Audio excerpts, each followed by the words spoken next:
doing a live coaching session.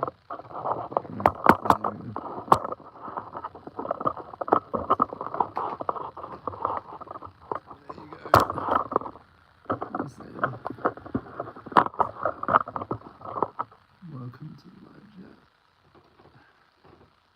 It's dark. Nice. Okay, cool.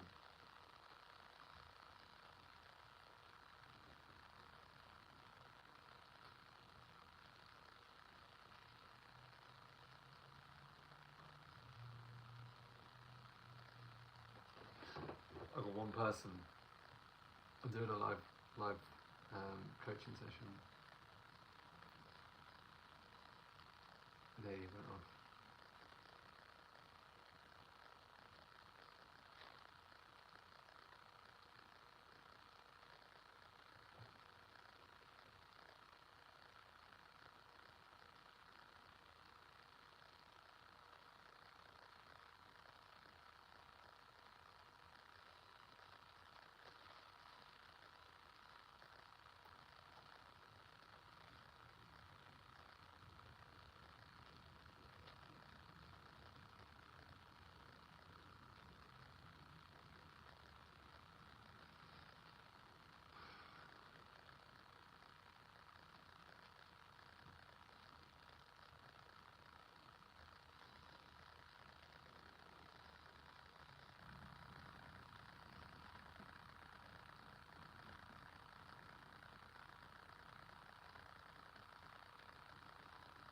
Recording in progress.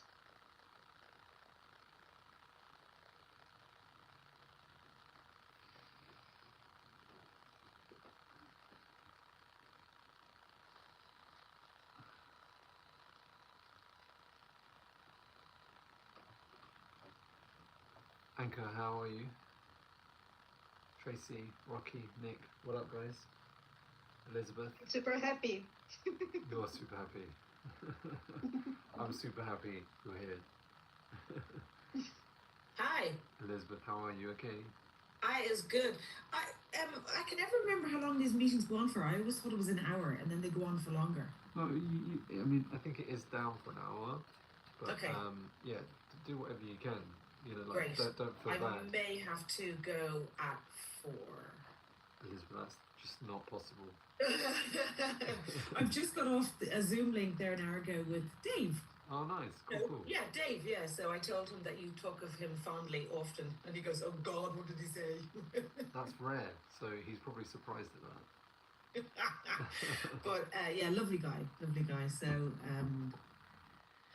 yeah, it was fantastic. So I finished with Nick. I'm waiting for Nick there to log on. Nick has been fantastic. Yeah, he is fantastic. Really fantastic. So I really enjoyed it. That's cool.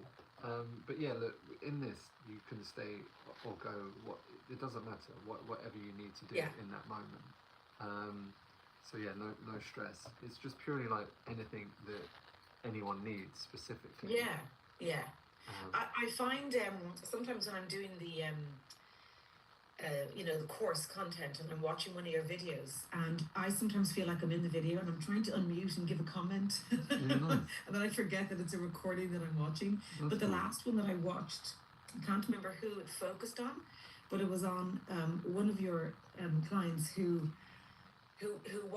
you were like, really? Have you really forgiven your mom? I don't think so. I'm not feeling it.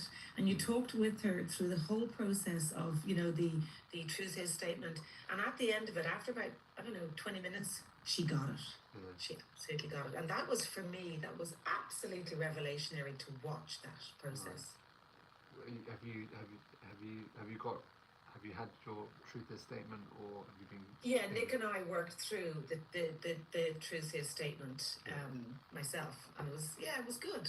It was good. I've never done anything like that before, and my truth is statement went right back to my mother who died when I was 1. So you know what I mean. It was fantastic to work through that. That's nice. Yeah.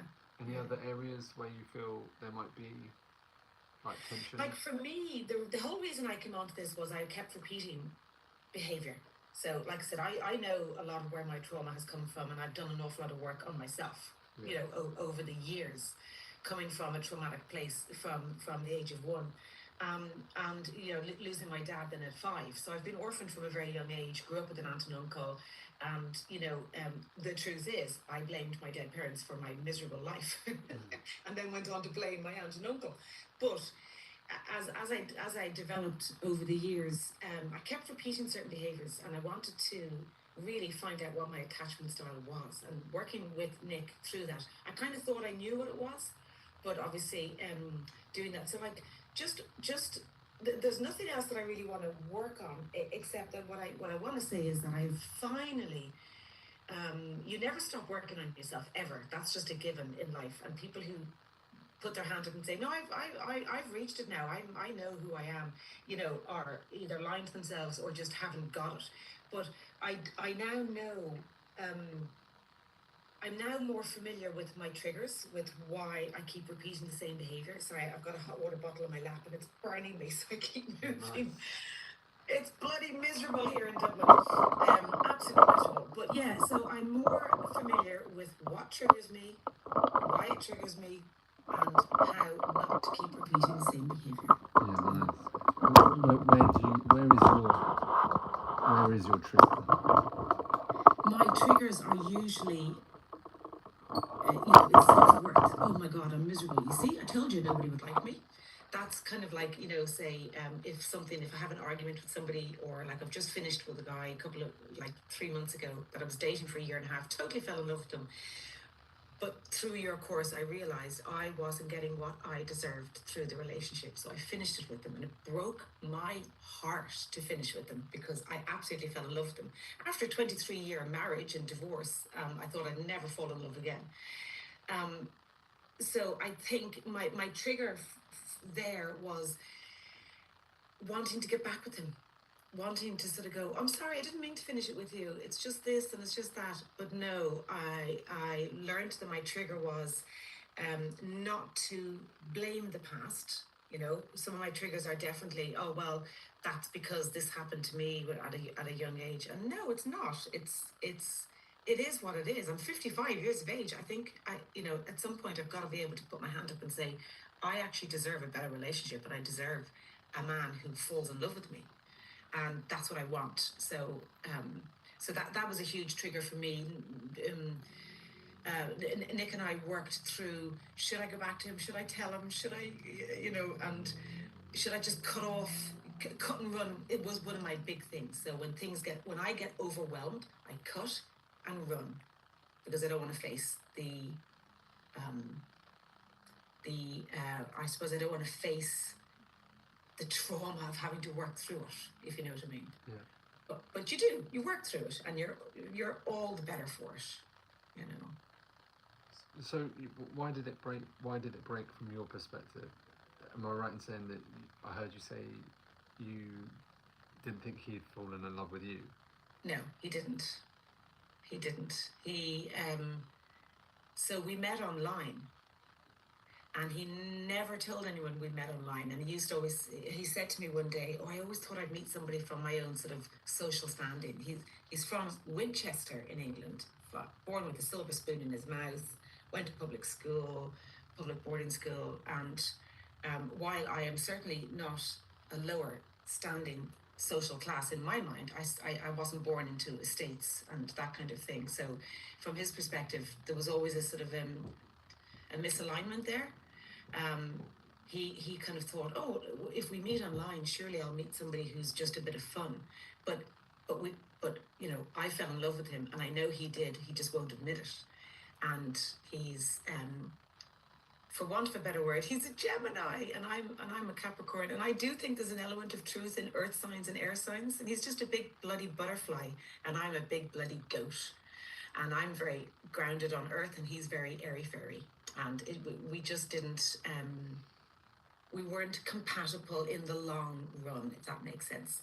And while our relationship was lovely, I was compartmentalized, or at least I felt he compartmentalized me, and that he didn't really genuinely include me in his life in a way that I felt I wanted. That's why I finished it. Yes, I did. But did you tell him like the things that you needed ahead of schedule? Yes, we had many conversations to which he never really participated in. He just would nod his head and go, yeah, well, I don't know how to love you in the way that you want me to love you. So a breakup was imminent, you know. Even if you told him, this is how I'd like to be loved.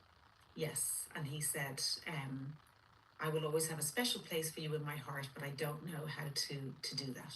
Even if you're saying, here's how you do it. Yes. Okay. I said, what I want from my man is to be held by the hand and run down the street saying, this is my woman, you know, you're my woman, not, oh, I'm going to the summer barbecue tomorrow, the tennis barbecue tomorrow. Oh, would you like to come along? You can if you want, you know, an afterthought. Hi, Nick. And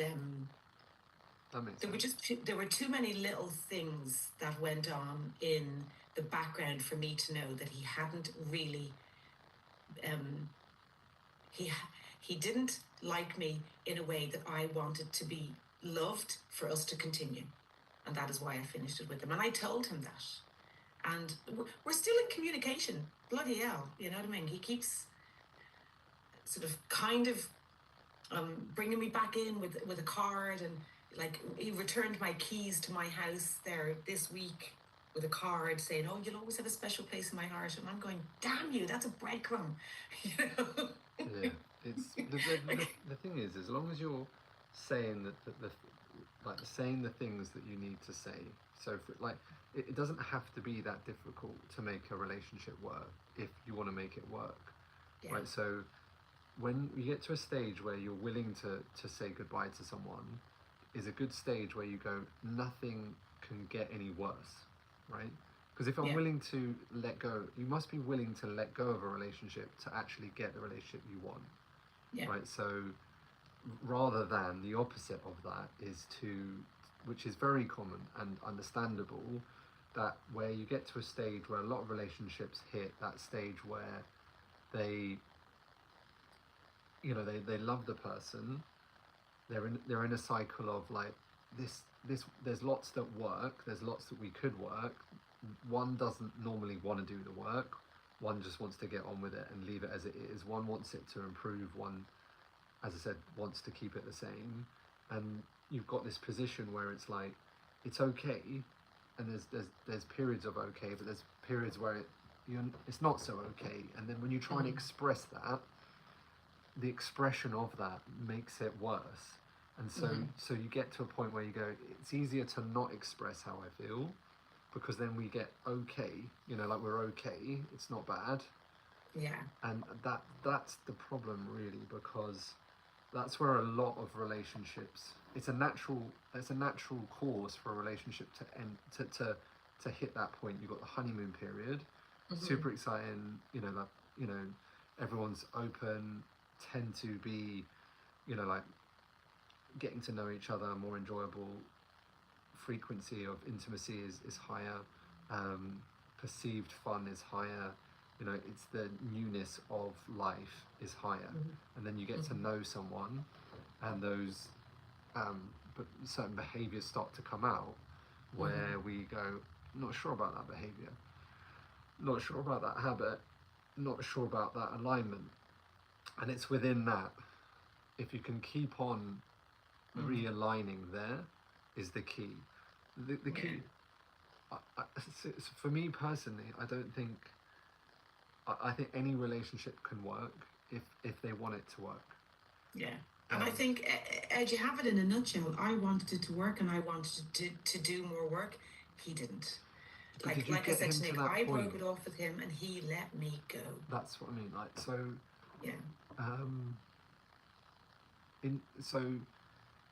Yeah.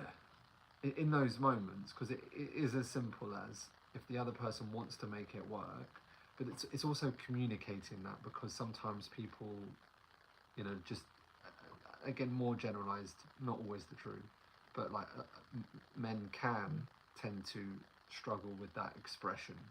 Like, it's interesting that he keeps on trying to message you. Well, I did a little bit of Googling this morning myself, because I got that card in the post this morning with my return keys, And he goes, "Oh, I'm really enjoying my newfound life, the gym, yoga, tennis, but the relationship gap is gone or something, or something like that." So of course I'm thinking again, he's Who said that? leading me. It was like How do you know he said that? Sorry. he wrote it in a card. Oh, so he said that in your card. In a card, yeah. To you? To me, yeah.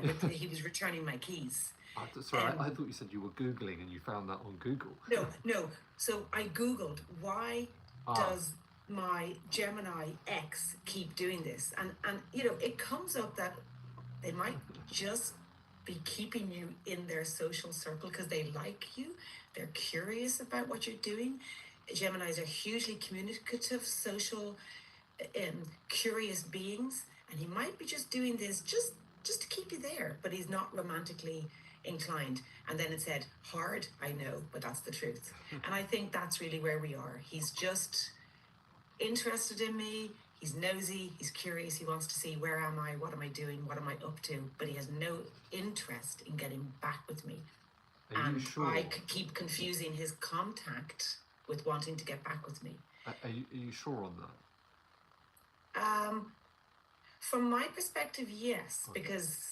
because he keeps breadcrumbing me and then shutting it down, and then ghosting me for a week, and then another little breadcrumb, and then I don't want to block the guy. I don't want to. No.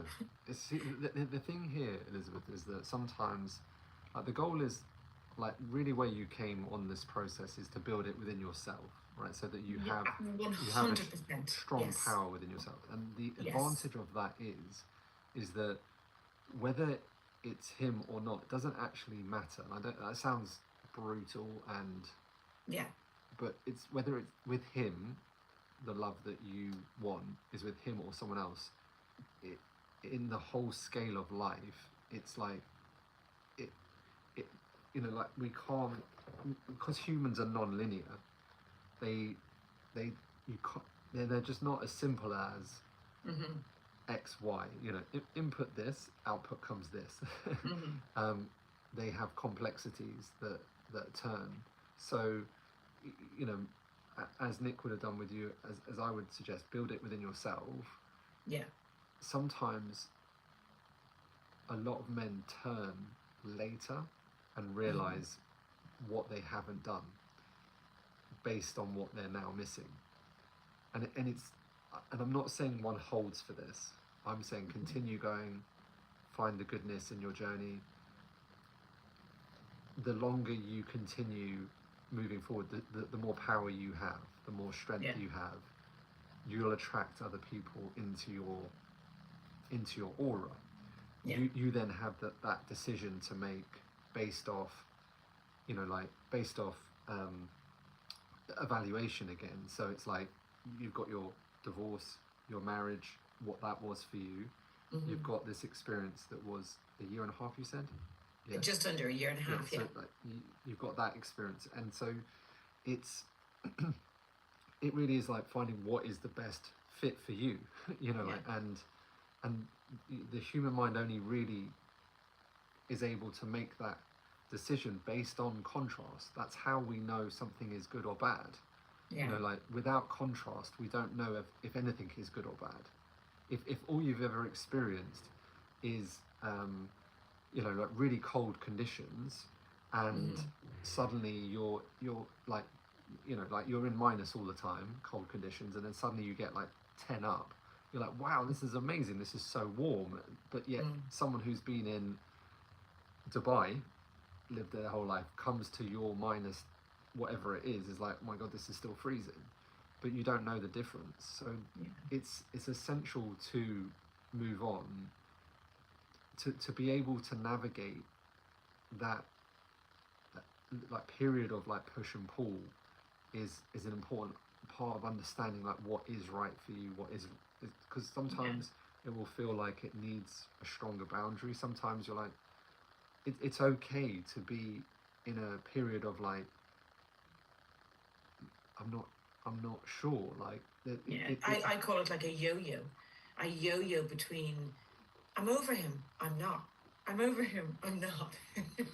And I think when I stop yo-yoing, I know then I've finally 100% completed that relationship. See, the thing is, if he turns, it might change how you feel towards him because you felt so deep, and it's because, again, like some men take some time to turn. And 1 second, just contemplate that. 1 second. Sure. The dog needs to pee, I suspect. Oh, how are you all?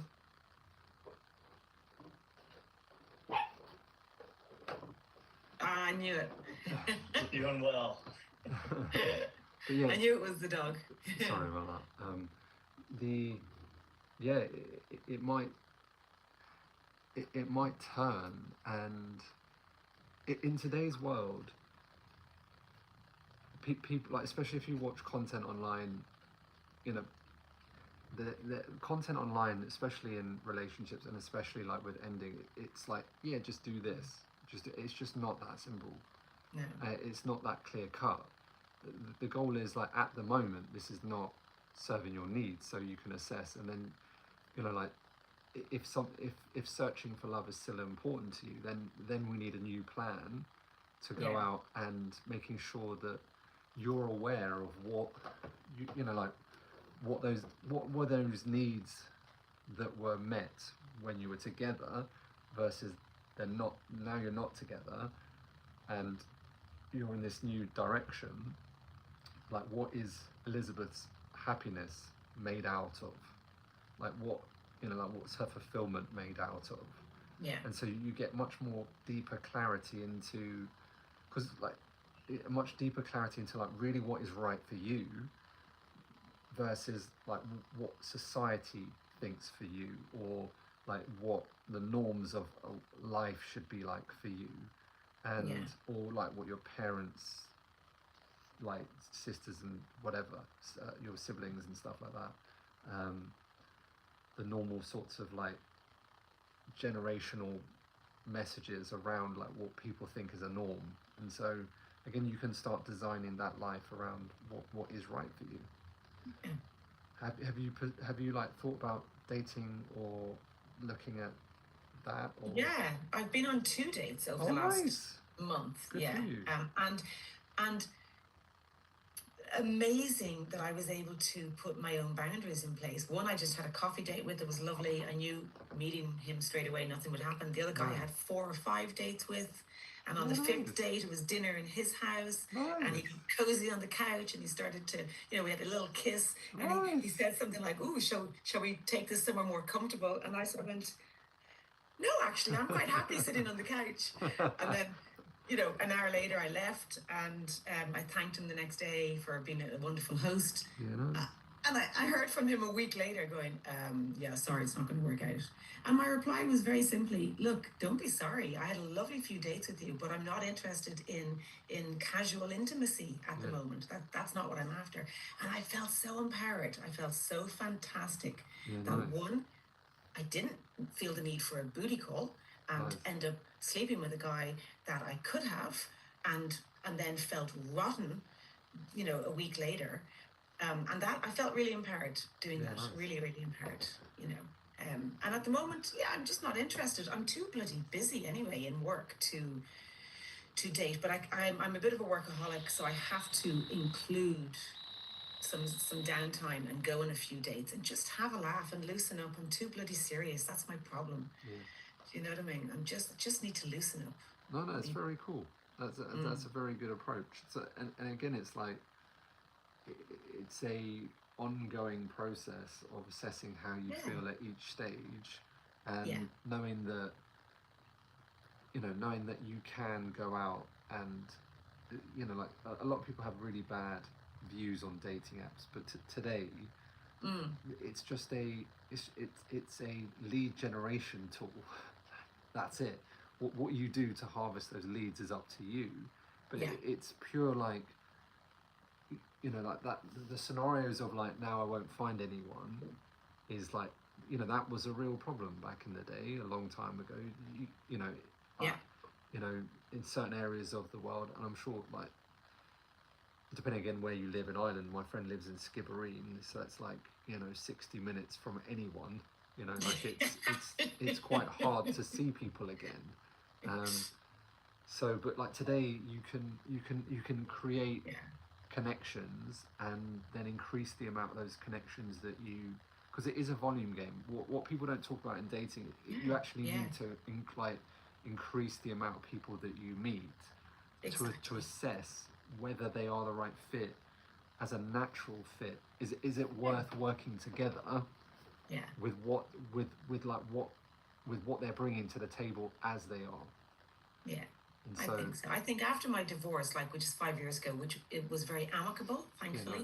nice. I thought, no, I'm over men, don't need a man. I'm very happy, and I had a couple of like very casual flings, and then I met George and fell absolutely head over heels in love with George.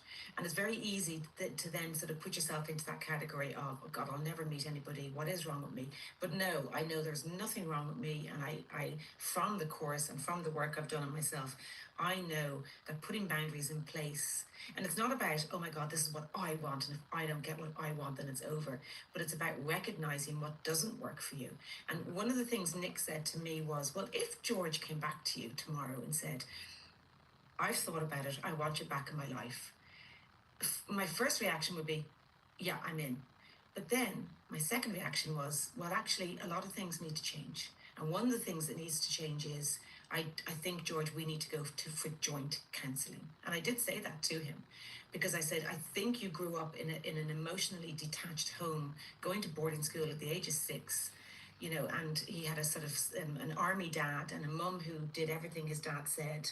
And I think the attitude was, all right now, George, it's broken up now, so socks up, darling, chin up, and move on. Yeah, which is Whereas I'm a deep diver, Ed. I'm like, why didn't it work? Why didn't you say that? Why didn't you bloody work hard? yeah. Why didn't you drag me down the street saying, this is my woman and I love her?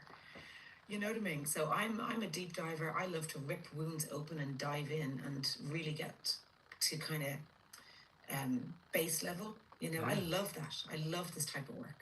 You know, It's very usual for, like, again, it's very common that most men have been suppressed for a long period of time, and Yeah. if they are not comfortable being able to express their emotion, it can come across as something completely different to what it actually is. So yeah. it's, you know, It's a pity. It's a pity because George and I, we had something really nice that we could really work on, but I'm not going to wait around. cool. Yeah. Nice, Anyway, good job, well done, yeah. good healing. Thank you. You can always send them to us if you want. Well, he did. I did mention you guys, and he did actually look you up, and he sent me a photo saying, "Is this the guy?" And I went, "Yeah, that's him," as in you. And but I'm not going to then Agreed. send him a breadcrumb and say, "Oh, did you ever get in touch with Yeah, of Ed?" course. Yeah, Yeah, they got to because then want to that's do it. me giving. Yeah, Yeah, of exactly. course. So Yeah, it has to come from them. yeah. Nice. So anything else that you need to work on, or are you cool for the moment?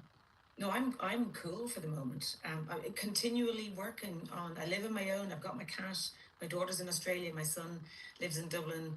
I'm an empty nester, and Nice. some days I wake up and go, "Is this it? Is this going to be my life forever? Please no." And then other days I wake up and go, "I am so happy right now." So it's just I live in the moment, but no, enjoying life. Yeah. Do you think, like, have you got more clarity about what would be the ideal relationship for you? Like, would you be able to clearly articulate your relationship needs? Yeah, I think I need to meet somebody who is as grounded as I am and who is as open to deep dive conversations about feelings and emotions and not being afraid to sit in an uncomfortable conversation and, you know, and to be able to articulate what's not working as opposed to what's working. So, That's, I think, what I really, really want. The rest comes, the fun comes, the sex comes, the shared goals comes. But if you can't sit and have an uncomfortable conversation with somebody about what your needs are, then it's not going to work for me.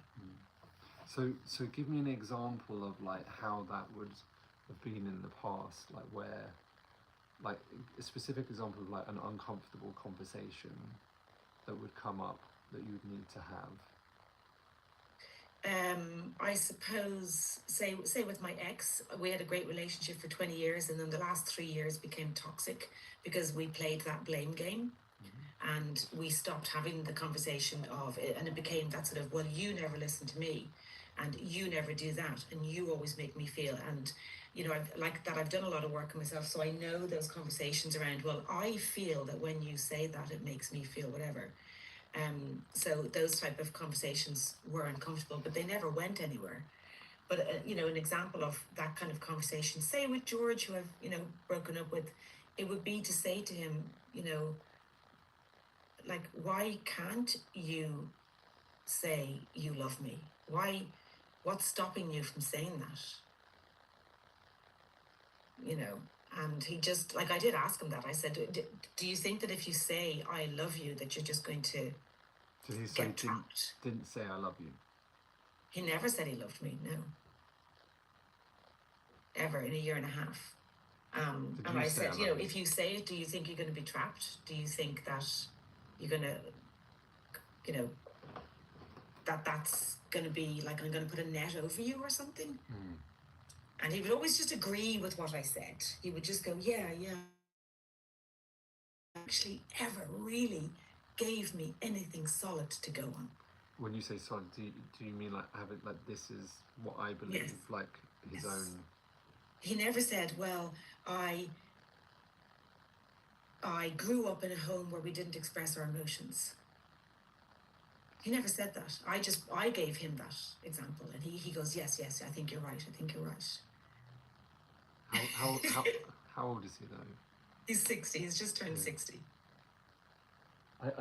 When people talk about guys that have the difficulty expressing their needs, I always think of my dad though, and like because he's someone that really struggles to when I say struggle to express, he can't.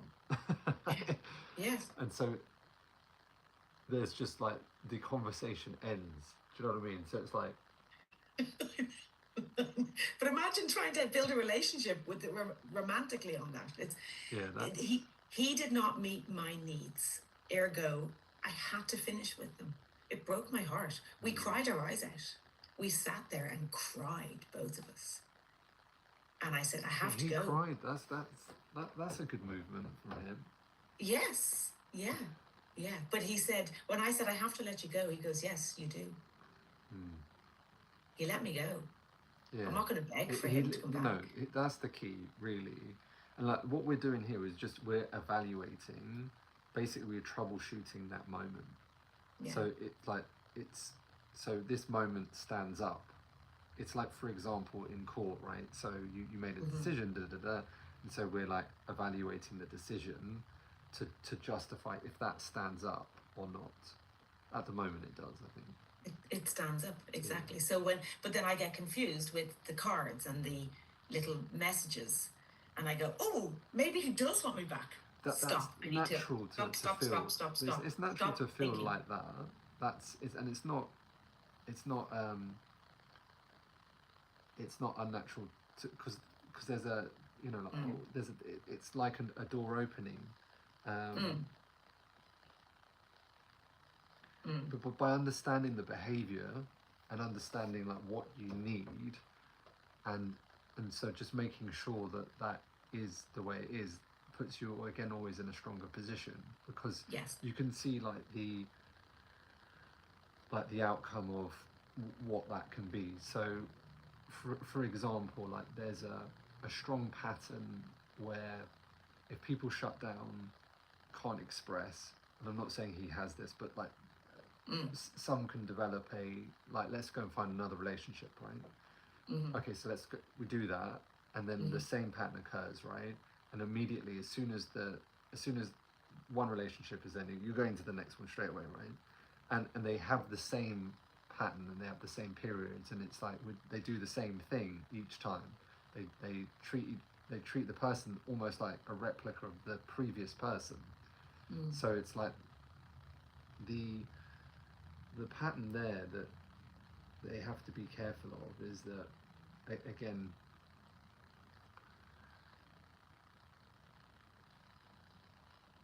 once you can understand that pattern and you can help someone understand that pattern, that they meet someone and you can see, it's kind of like you ahead of schedule see where that's going to go. And it's like, I'm not saying you're judging it, but like you know that you meet. So for example, if you meet the same person again in equivalent as your the one we've just had, right?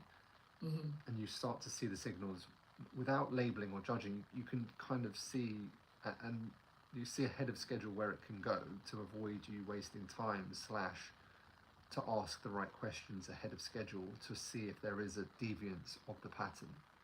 It's always within the patterns that's the key. Okay, yeah. And that's how you evaluate, like, for example, I'd say my previous partners, so let's say my ex and XX had very similar patterns, and although there was differences, they're kind of like characteristics of those two people were very similar. And you know, having known them for over 20 years now, they're in the same patterns with someone else, and it's like, it's interesting to see that someone who's an ex-client of mine, he was with his partner 10 years, then had a divorce, found someone else, and they're both, I've got the advantage of both of them came to me at the stage where not only his partner, he did, when they had their first split to where he is now, and the same situation occurred, and they're in the same pattern still. Yeah. And it's like, so it's like recognizing, can the pattern change, rather than labeling like the person or the behavior. Like, can we, because then you meet someone who is actually really open to change, and although they might not appear like they have all of the things that are available, like they may not have the characteristics of what you initially attract to, but yet they have all of these other things that they're willing to do for you and for your relationship together. Yeah, for the relationship together, exactly, yeah. That eventually, like, it top trumps all of the things that you initially think were the things that make someone attractive. Yeah. Yeah. Well, thank you, Ed. No worries. Anything else I can help you with, or you're good? I'm good for now. Cool. What? Anyone else? Anyone else want to work on anything?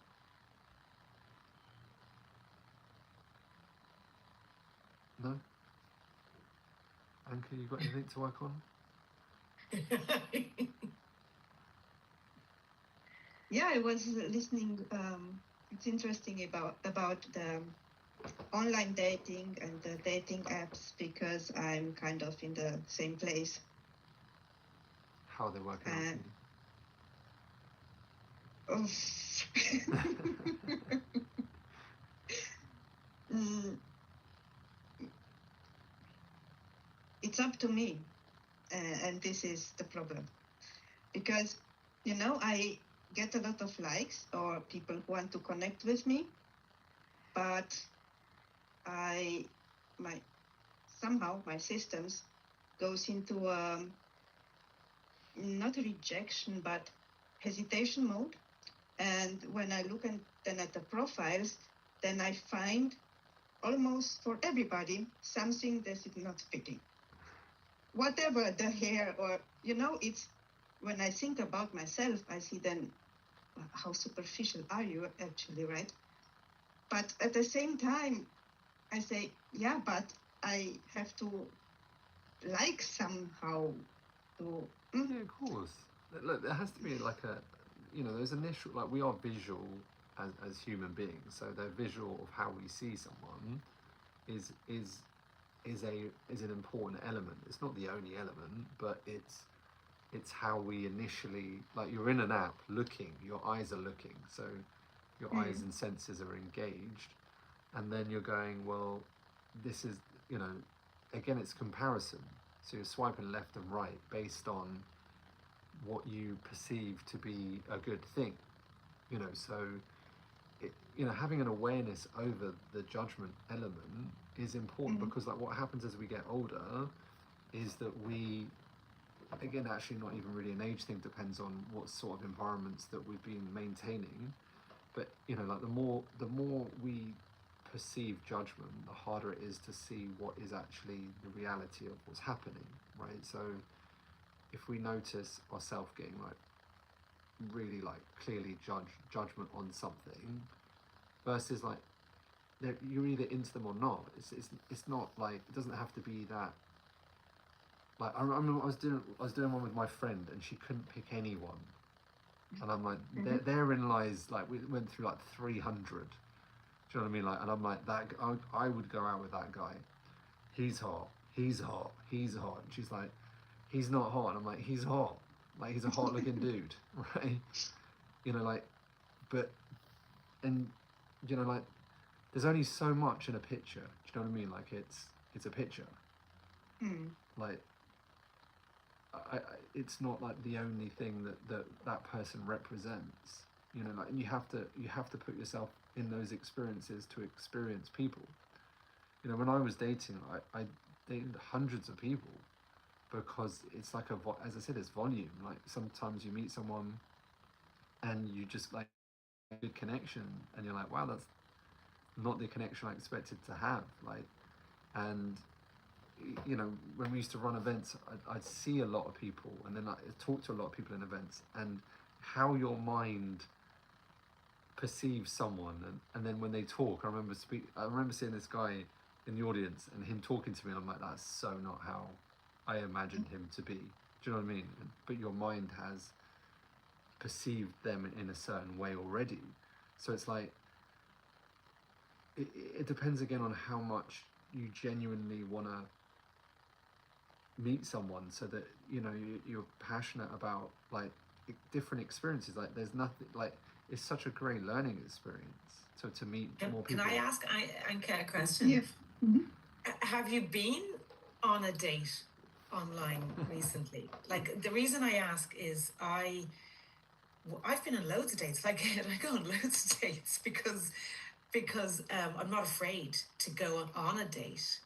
But I've kind of slightly changed what I'm looking for in a profile. Whereas before, when George's picture showed up, I went, oh my God. It took me 3 days to like his profile, because I fell in love with him from his picture and his profile. Then I went on a date and fell madly in love with him. But now, when I look at pictures, I go, no. And I used to judge them by how they looked, because I was dating for very different reasons. And now I'm like, well, okay, I'm going to change the goalpost a bit. So what I do now is I actually read the profile before I judge the photo, and think, and if I don't like how they look, I'll still like them and see where it goes. Now, most of the time, they don't get back, because on different sites, so I'm on Bumble, and you've only 24 hours to respond or whatever. I know that. Yeah, Tinder's different, but unfortunately, we are living in an online dating environment where most of my friends are girlfriends or married. So it's very hard for me to meet a man, you know, a single man, unless I go online. Yeah. But yeah, so my question is, have you been on a date recently? To be honest, my last date is 3 years ago or something. So yeah. It's been a while. Go on a date, girl. Just go. And tell a friend so you feel safe, and meet during the day, and meet for a coffee. Just go on a date. Yeah. Just have a coffee. Have a sparkling water. What's holding you during back the on day? that? Go for a walk down on the beach or the pier or the forest. Or, well, no, don't go into a forest, because that's quite good. I don't have a beach here. The more human interaction that you get, the better you get at interacting. You know, so I mean, I found it very hard to speak to people when I was younger, and so as I started getting into it and getting through my own issues, I found it much easier to connect, and then you start to realize actually like it is a skill that's trained. You know, like Elizabeth comes from this place called Ireland, where they have this Blarney Stone, and if you kiss it, you get the gift of being able to talk to people, right? And I went over. You don't even need to kiss it. And I went over to kiss it, and it was you have to lean underneath it and kiss it. And I remember genuinely believing like my life would be easier because when you go to Ireland, they are just so chatty, right? Whereas I didn't grow up in that sort of household where like we just did not talk, like we just Called not the gift of the gab. the gift of the gab. And it's like, but it is such a skill today that most people, you know, don't really invest into actually spending time like asking good questions, listening, being present for someone else. And you know, think of it like aligning, you know, a potential client up.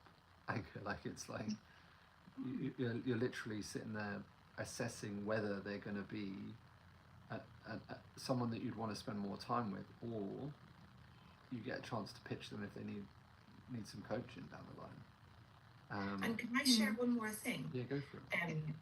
So before I discovered Ed on Instagram only a couple of months ago, never heard from you, never heard about you, never seen you before, but I started following you and liking your posts.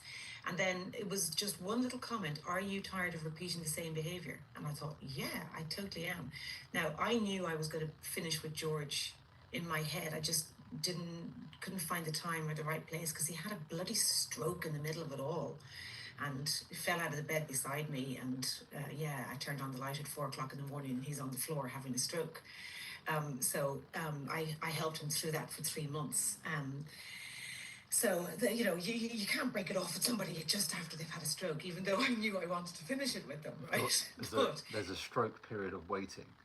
Yeah, exactly. So, but here's the reason. Here's the fundamental, and probably the only reason I came on this course. Get the relationship you want. I want to get the relationship with myself that I want. So it actually has nothing to do with my romantic relationships, why I came on this course. It was, I really want to get a secure attachment to myself.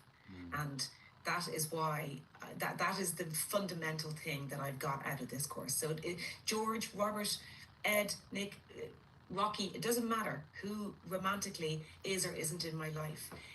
The important thing is that I have a secure attachment to myself. If that makes it any easier to, you know, to help you with dating, so that maybe some work on yourself before you decide, okay, well, if I go on a date, the man will fulfill me, or the woman, you know, the person that I'm dating will fulfill me. Getting fulfillment from yourself is the key, I think. Yeah, actually, in the past years, I was, let's say, working on myself, and I'm actually fine with me. Okay, And, good, yeah. but somehow I suspect that I'm fine with the situation as it is, being single, having my daughter, all going fine, work is fine.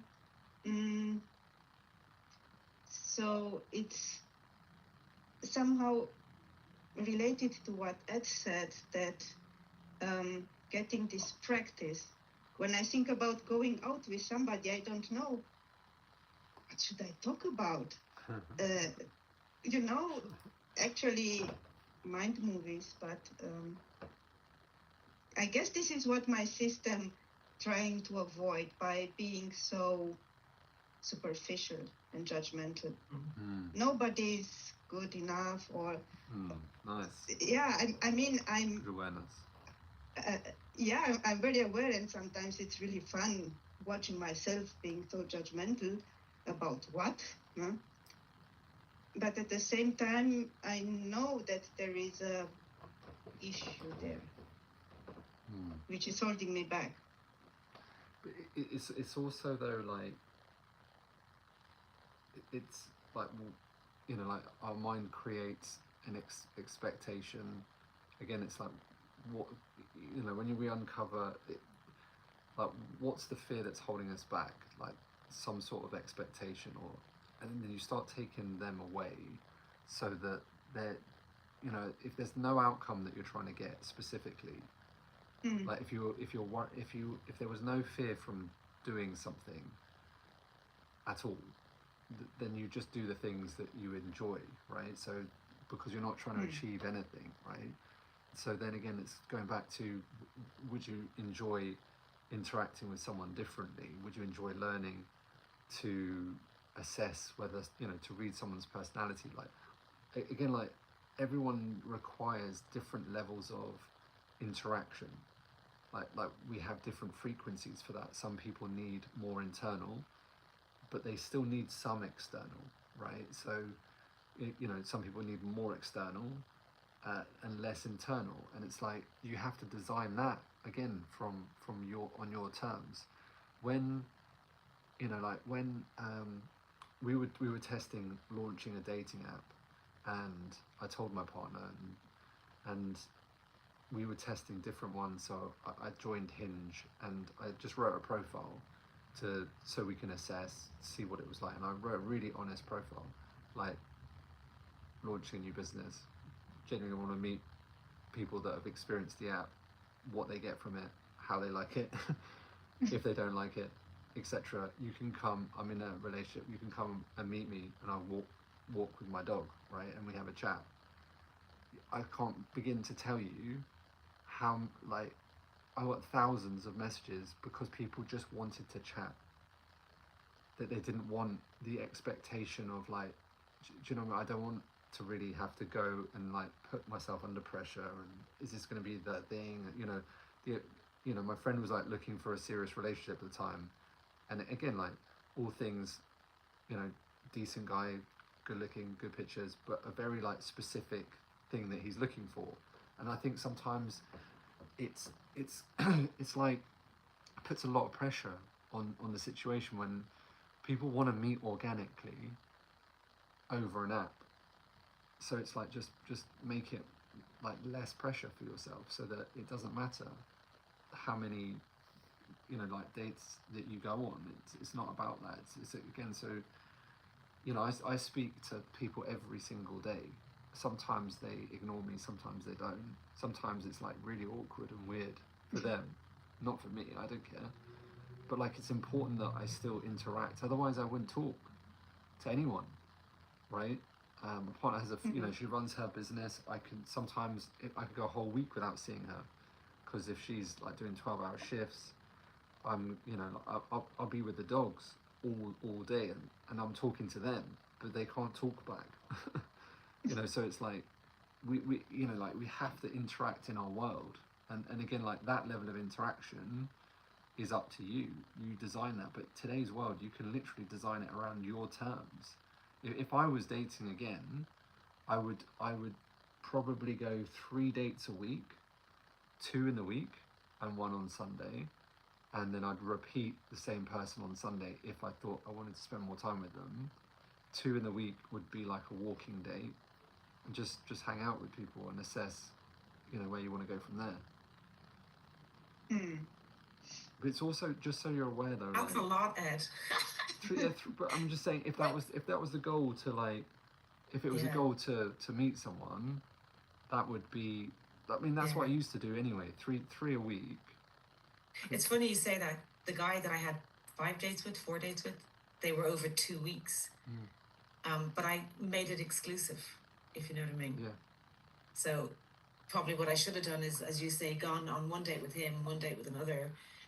But I don't know if this is true for Anka, but I know that as females, we often get for every 1 male that we might like, we get 200 males liking us back.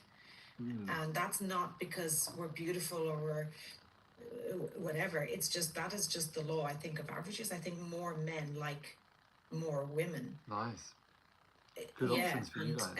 It's very hard to filter out those that are looking for what I call a booty call, as opposed to those who are looking for a genuine relationship. And it's really actually hard. Like, I thought this guy, Derek, lovely guy. We went on a swimming date, a walking date, a cinema date, then he cooked dinner. And then as soon as he didn't get what he wanted, he ghosted me. And I was quite happy he did. But that's, in my experience, what a lot of guys are looking for on dating apps. They're just looking for, they say they're looking for a serious relationship, but they're not really. Yeah. You've also got though, like, you've also got the polars opposites for men and women, unfortunately. So, like, for example, a woman to feel, again, not always, but generally, like, quite true, a woman to feel connected, they need to feel emotionally connected to have sex, right? So that they need, like, they need trust, right? Safety, you know, emotionally safe, connected to have sex. And a man is literally the opposite, right? Yeah. So it's like, in order to feel connected comes after sex. So it's like, you couldn't be more polar opposite. As you know, like, men would feel connected, emotionally safe after sex, which is the opposite for a female. So it's a challenge for sure. The other thing about being with people, though, again, take out the outcome of, like, what you want to do with it, Anchor, is that we only truly know who we are with other people. Like, that working on self has its benefits. I'm not saying it doesn't, but who we are with other people is who we really are. So, for example, you know, like, who you are with your daughter is who you are with your daughter. Who you are with your ex is who you are. And people don't like that, because they're like, well, I don't like my ex. That's because you don't like who you are with your ex, right? And so, as you meet more people, you become more authentically you, and you don't have, again, like, as you become clearer on what you want, right, clearer on the things that you want to be. Like, for example, Elizabeth saying, like, that this guy didn't have an opinion, right, or didn't say anything, because we could break down why that occurs, but he's not comfortable expressing his expressions, which means that he shuts down himself. So who he is truly being is not fully congruently with himself yet. The more people that you spend time with, the more authentically you can become.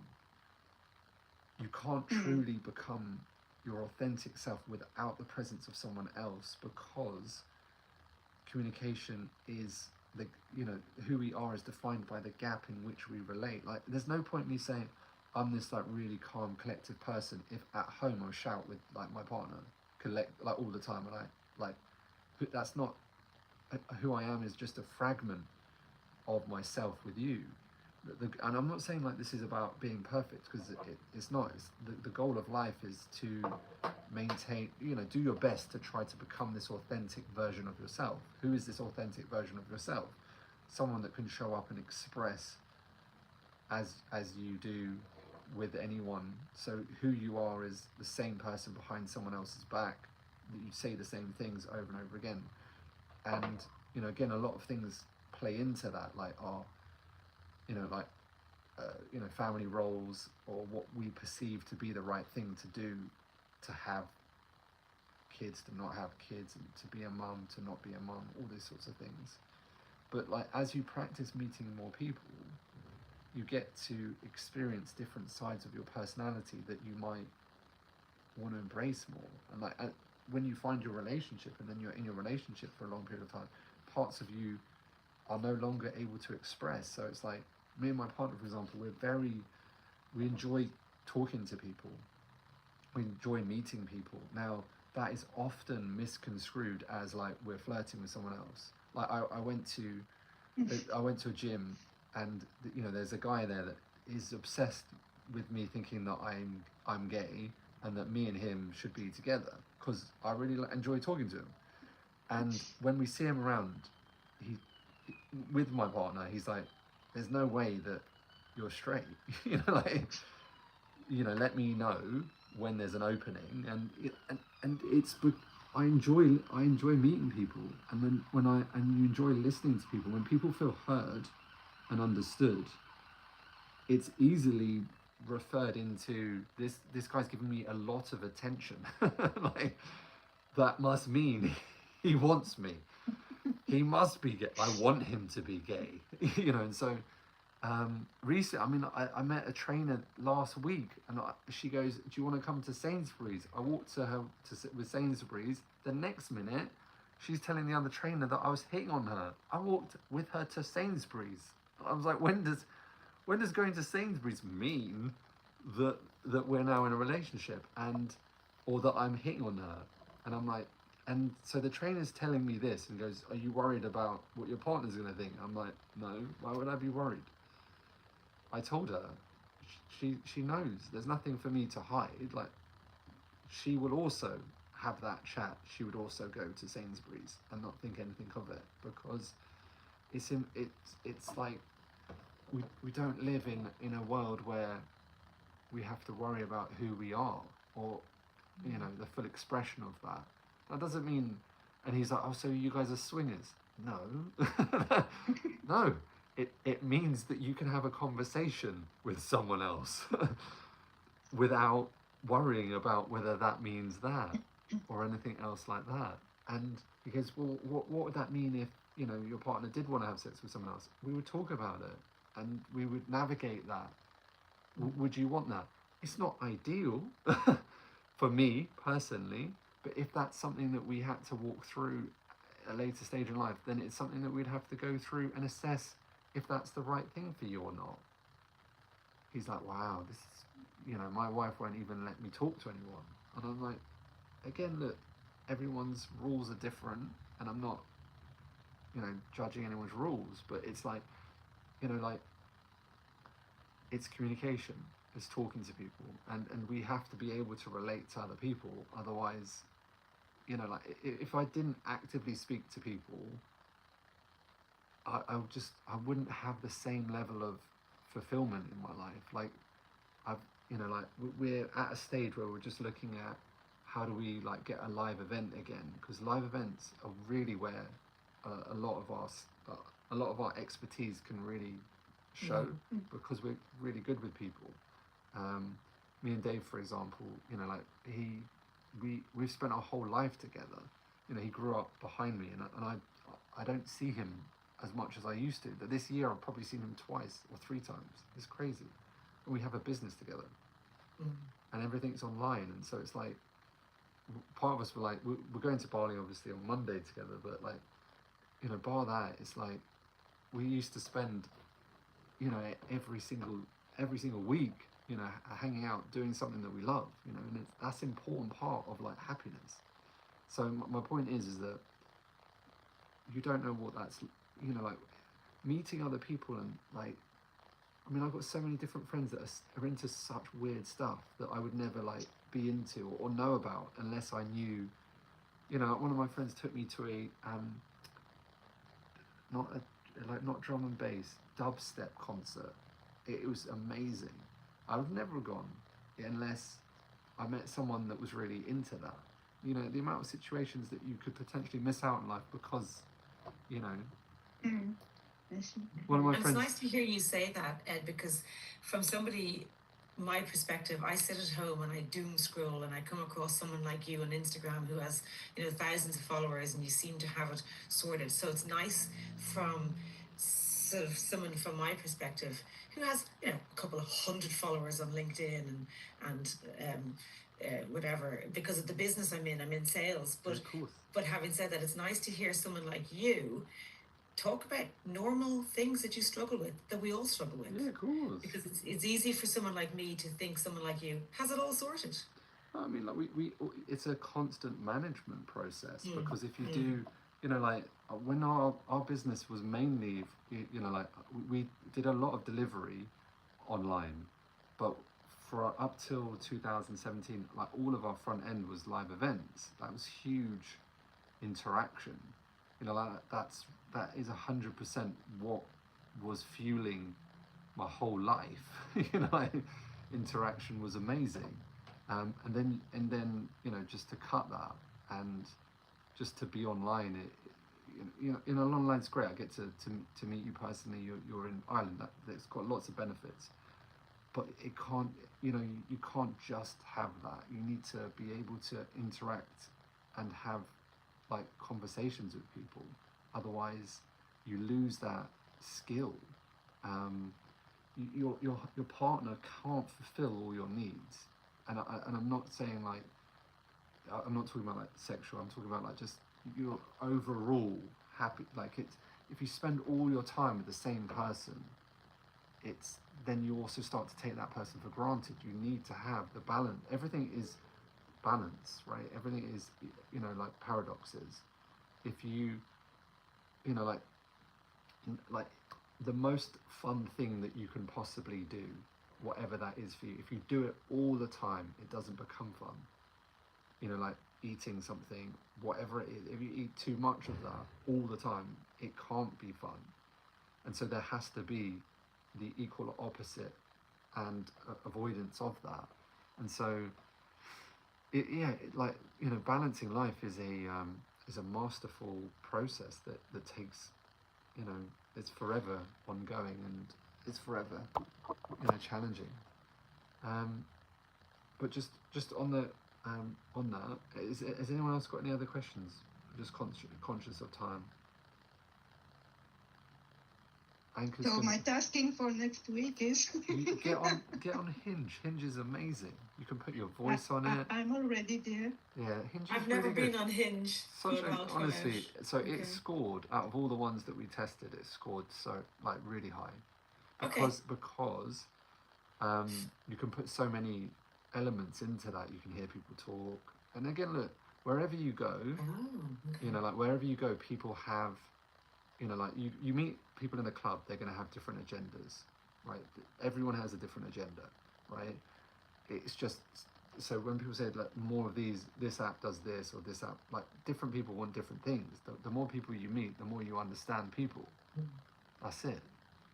The better you become at navigating, like we only have one life, you know, and that's it. And then it's done. Like your time now to meet and connect, you know, just from like, it's such an important part of like living life, that without connection or like being isolated on your own, it just, Yeah, it's tough. It's not always easy.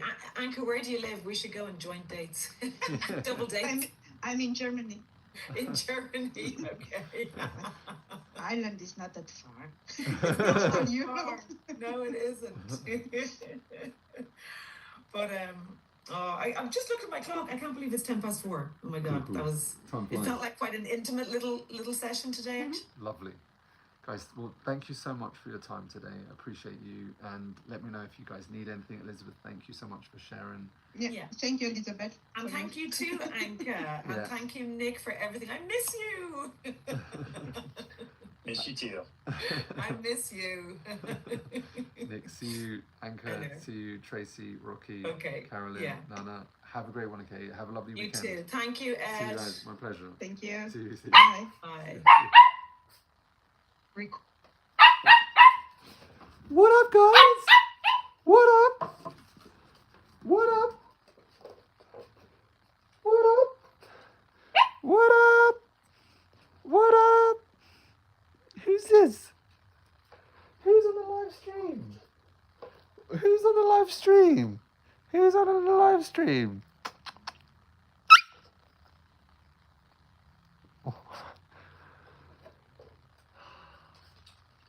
Oh, lovely.